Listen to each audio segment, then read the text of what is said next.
Hey hello friends, welcome to my channel. So ఈ వీడియోలో వచ్చేసి మనం కంప్లీట్గా డిఎస్సికి సంబంధించి లేటెస్ట్ అప్డేట్స్ గురించి అయితే మాట్లాడుకుందామండి. సో థంబ్నెయిల్ చూసినాక మీకు అయితే అర్థమవుతుంది కదా. సో డిఎస్సికి సంబంధించి జాబ్ రేంజ్ అనేది అంటే మార్క్స్ రేంజ్ 80 వరకు ఉన్నా కూడా మీరు 50 అబవ్ ఉన్నవారు కూడా జాబ్ రావడానికి ఆస్కారం అయితే ఉంటుంది. సో అసలు ఏంటి అని చెప్పేసి కంప్లీట్గా మనమైతే మాట్లాడుకుందాం. సో చాలామంది ఏంటంటే ఇప్పుడు మాకు రెస్పాన్స్ షీట్లో వచ్చేసి 80+ స్కోర్ ఉంది, 80 ఉంది, కొందరేమో 75 దాకా వచ్చినాయి అని చెప్పేసి వారందరికీ జాబ్ రావడానికి ఆస్కారం ఉంది, మాకు వస్తుందా లేదని చెప్పేసి గాబరా పడుతున్నారు. సో అలాంటిది ఏం అవసరం లేదండి. 50+ అబవ్ ఉన్నా కూడా మీరున్న డిస్ట్రిక్ట్ని బట్టి, అదేవిధంగా నార్మలైజేషన్ ద్వారా యాడ్ అయిన మార్క్స్ని బట్టి మీకు కూడా తప్పకుండా జాబ్ రావడానికి ఆస్కారం అయితే ఉంటుంది. ఇంకొకటి ఇక్కడ మనం అయితే చూద్దాం. కట్ ఆఫ్స్ అయితే చూడవచ్చు ఇక్కడ.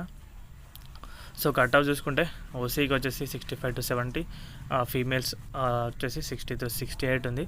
బీసీఏ, బీసీబీ, బీసీసీ, బీసీడీ ఇక్కడ చూసుకోవచ్చు 63 నుంచి 65 మధ్యలో అయితే వ్యారీ అవుతూ ఉంది. అదేవిధంగా బీసీఈ వచ్చేసి 58 to 62 ఉంది. ఎస్సీ వచ్చేసి 50 to 55. ఇక్కడ మీరు చూడొచ్చు బీసీఈ కానీ 50, బీసీసీ కానీ. ఇవన్నీ కూడా ఫ్యాక్టర్స్ అనేవి చాలా వాటి మీద డిపెండ్ అయి ఉంటాయి. ఎవరు కూడా అయితే ఏం చెప్పలేరండి. మీకు 80 వచ్చినాయని చెప్పేసి వారికి వచ్చినాయి 80, వారికి ఇంకొకరు 75 వచ్చినాయని చెప్పేసి మీరైతే గాబడపడాల్సిన అవసరం లేదు. ఎవరికైనా దీంట్లో అవకాశం అయితే ఉంటుంది. అదేవిధంగా చూసుకోవచ్చు. ఇక్కడ ఎస్టీ వారికి చూడవచ్చు 45 to 52 ఉంది. ఈడబ్ల్యూఎస్ 60 to 67, ఫిజికల్ హ్యాండిక్యాప్డ్ వారికి 35 to 45 ఇలా స్కోర్స్ అయితే ఉన్నాయండి. వీటన్నింటి ప్రకారం చూసినా కూడా ఇప్పుడు 25వ తేదీన అయితే ఫైనల్కి అయితే రిలీజ్ అయితే చేయబోతున్నారు. అండ్ అదేవిధంగా రిజల్ట్స్ కూడా అయితే తొందరలోనే ఉంది కాబట్టి అప్పటి వరకు అయితే తప్పకుండా వెయిట్ చేయండి. మీకు ఎన్ని మార్క్స్ వచ్చినాయి అని చెప్పేసి పక్కన పెట్టండి. కంప్లీట్గా నార్మలైజేషన్ ద్వారా కూడా మార్క్స్ అనేవి అయితే యాడ్ అవుతాయి. ఇంచుమించుగా 5 నుంచి 6 మార్కులు అయితే మీరైతే ఎక్స్పెక్ట్ అయితే చేయొచ్చు నార్మలైజేషన్ పద్ధతులు.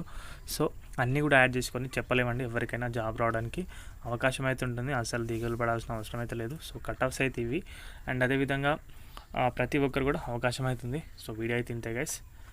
వీడియో నచ్చితే వీడియోకి అయితే లైక్ చేయండి. మన ఛానల్కి ఎవరైనా కొత్తగా వచ్చింటే సబ్స్క్రైబ్ చేసుకోండి. థ్యాంక్స్ ఫర్ వాచింగ్ అందరికీ. బాయ్.